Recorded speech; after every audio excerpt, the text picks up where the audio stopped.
welcome to day 25 of the daily vlog. Today I wanted to talk about how to start your own Wiccan, witch, or pagan group.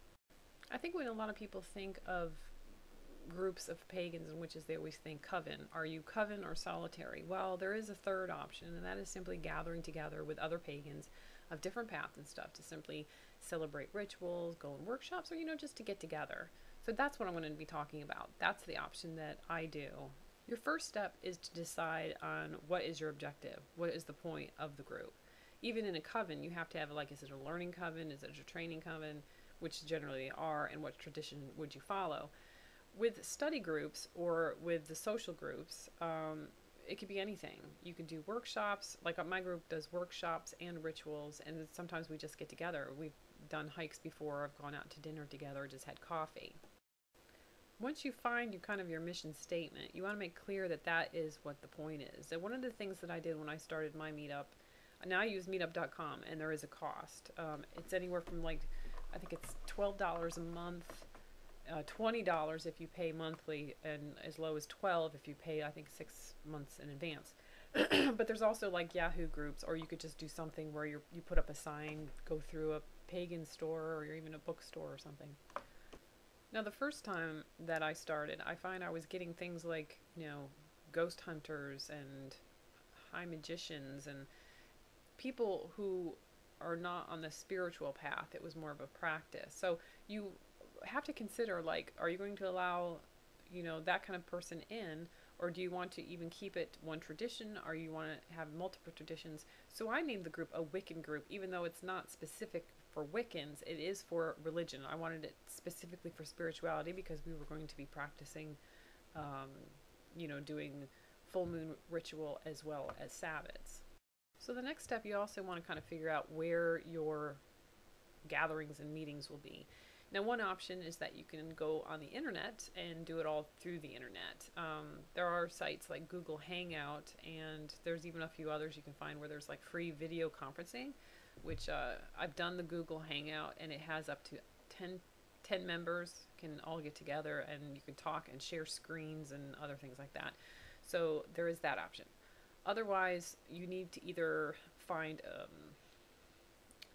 like a public place, or what I use is my home. Now, that makes me a little extra cautious on the people that I have joined my group, because these are people that are going to come into my house.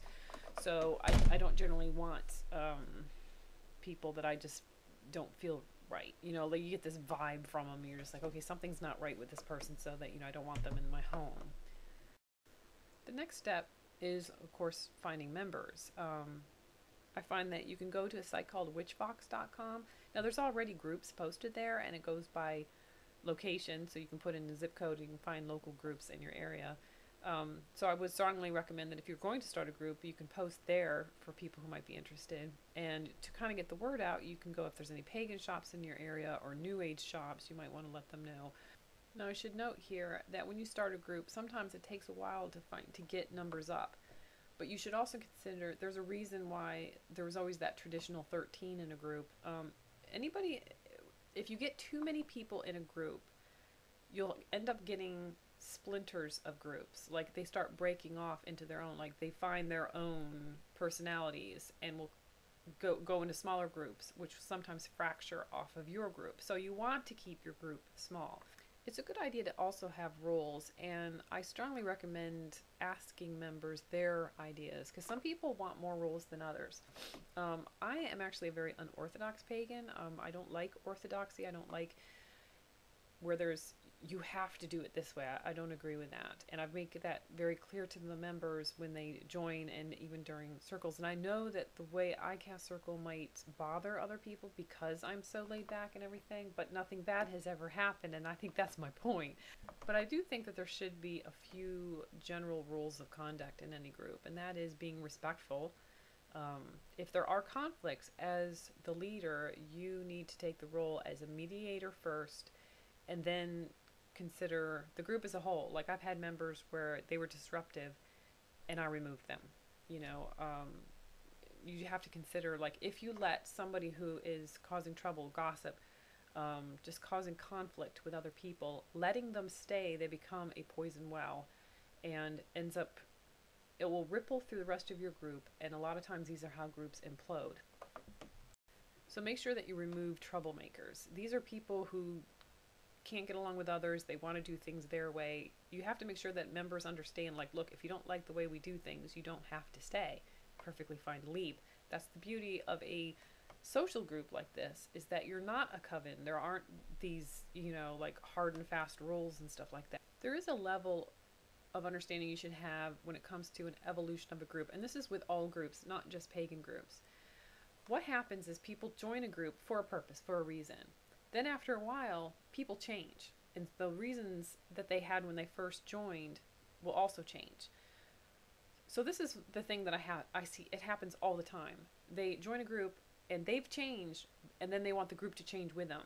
And you as an organizer, as the leader, you need to decide, should we evolve? Should we move to another level? Or should we, stay the same?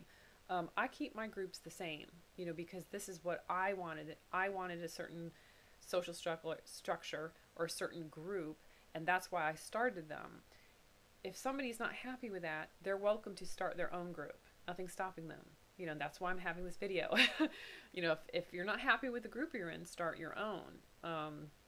Sometimes I find too, people who are unhappy with a group, if they're a non-confrontational type personality or passive aggressive, instead of coming to you with a problem, they will talk to everybody else who will listen in a very underhanded sort of way. This is how a lot of groups, I think, also implode, is through this dissatisfaction with the way things are going, but without the benefit of a conversation. It's like you have to be able to communicate what the problem is and to be solution oriented rather than, bottling it up and then telling somebody who has nothing to do with it, as a form of gossip and stuff. Is that you have to go to the leaders, and if they're not doing anything about it, then you have to ask yourself, well, maybe I should leave. And I find, oddly, in some groups, people don't leave. They're obviously unhappy. They won't leave. They'll just stay and basically cause trouble, and that's when they should be removed. I would also recommend that if you're going to lead a group, and this goes with any group, is do a little research on organizing or leadership. You have to ask yourself what sort of qualities you'll need to cultivate and how to keep yourself organized. I find for me it was kind of a trial and error. And that kind of leads to another factor which, I don't think people really take in consideration, that as organizer you do get burned out. You get kind of, tired of being the one that does all the planning and organizing and leading, and you might want to delegate some of this to other members. I've had to learn to be more confrontational, and I learned that some people who are non-confrontational, any ounce of confrontation can be seen as aggressive. So I find that I can't pussyfoot around certain subjects, so I just try to be blunt. I don't try to insult or attack. I'm saying this is what is the problem and this is how we need to get solved.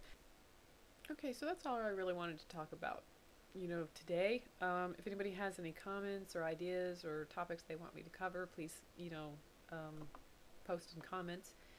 And as always, thanks for watching.